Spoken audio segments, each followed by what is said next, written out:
Today we're reading references out of As Bill Sees It, Part 3 of Spiritual Living. On 259, Servant, Not Master. In AA, we found that it did not matter too much what our material condition was, but it mattered greatly what our spiritual condition was. As we improved our spiritual outlook, money gradually became our servant and not our master. It became a means of exchanging love and service with those about us. One of AA's loners is an Australian sheepman who lives 2,000 miles from the nearest town, where yearly he sells his wool. In order to be paid the best price, he has to get to town during a certain month. But when he heard that a big regional AA meeting was to be held at a later date when wool prices would have fallen, he gladly took a heavy financial loss in order to make his journey then. That's how much an AA meeting means to him. In 280,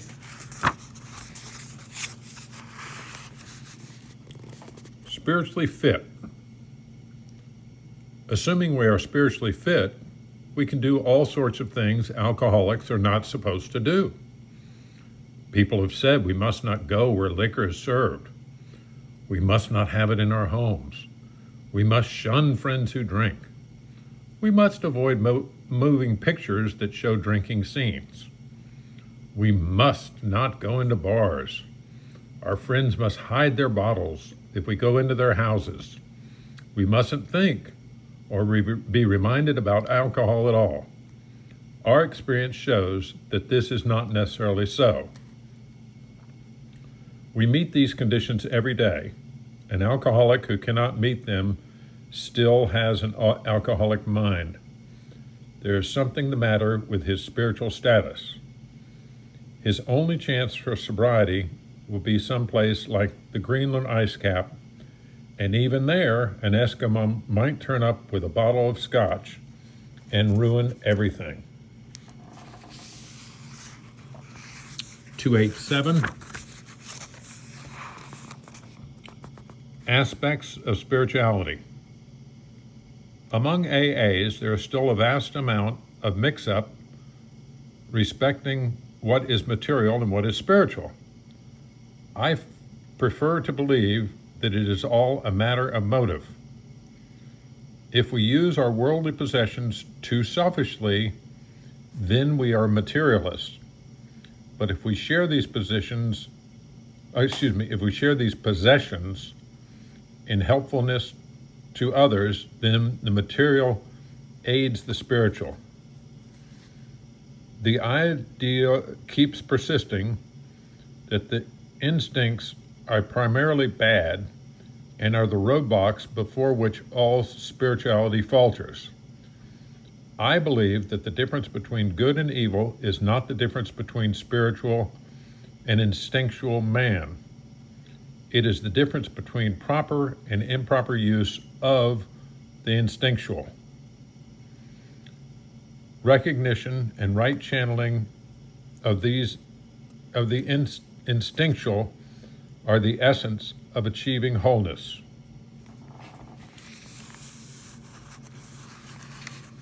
(323)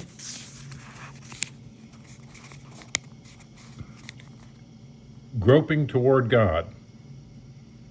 More than most people, I think alcoholics want to know who they are, what this life is about, whether they have a divine origin and an appointed destiny, or whether there is a system of cosmic justice and love.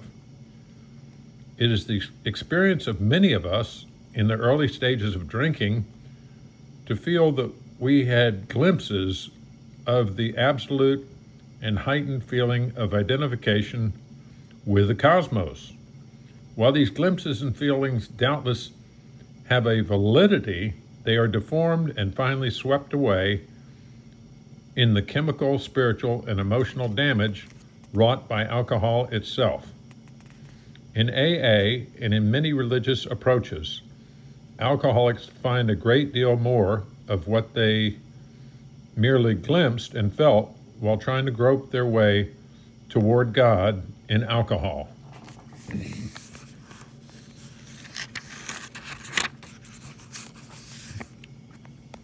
(324) Spirituality and money. Some of us still ask, just what is this third legacy business anyhow? And just how much territory does service take in? Let's begin with my own sponsor, Ebby. When Ebby heard how serious my drinking was, he resolved to visit me. He was in New York, I was in Brooklyn. His resolve was not enough. He had to take action and he had to spend money. He called me on the phone and then got into the subway. Total cost 10 cents. At the level of the telephone booth and subway turnstile, spirituality and money began to mix. One without the other would have amounted to nothing at all. Right then and there, Ebby established the principle in AA in action calls for the sacrifice of much time and a little money.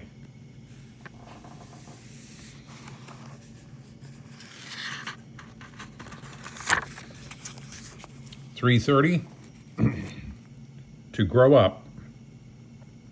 Those adolescent urges that so many of us have for complete approval, utter security, and perfect romance, urges quite appropriate at age 17, proved to be an impossible way of life at 47 or 57. Since AA began, I've taken huge wallops in all these areas because of my failure to grow up, emotionally and spiritually. As we grow spiritually, we find that our old attitudes toward our instinctual drives need to undergo drastic revisions. Our demands for emotional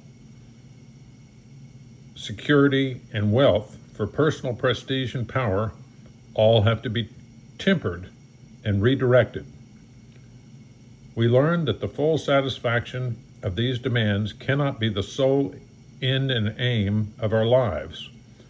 We cannot place the cart before the horse, or we should be pulled backward into disillusionment. But when we are willing to place spiritual growth first, then and only then do we have a real chance to grow in healthy awareness and mature love. And our final reading on 331, the great fact. We realize we know only a little. God will constantly disclose more to you and to us. Ask Him in your morning meditation what you can do each day for the man who is still sick. The answers will come if your own house is in order. But obviously you cannot transmit something you haven't got. See to it that your relationship with Him is right, and great events will come to pass for you and countless others. This is the great fact for us.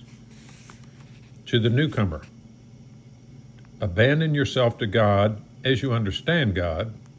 Admit your faults to Him and to your fellows. Clear away the wreckage of your past. Give freely of what you find and join us. We shall be with you in the fellowship of the Spirit, and you will surely meet some of us as you trudge the road of happy destiny. May God bless you and keep you until then.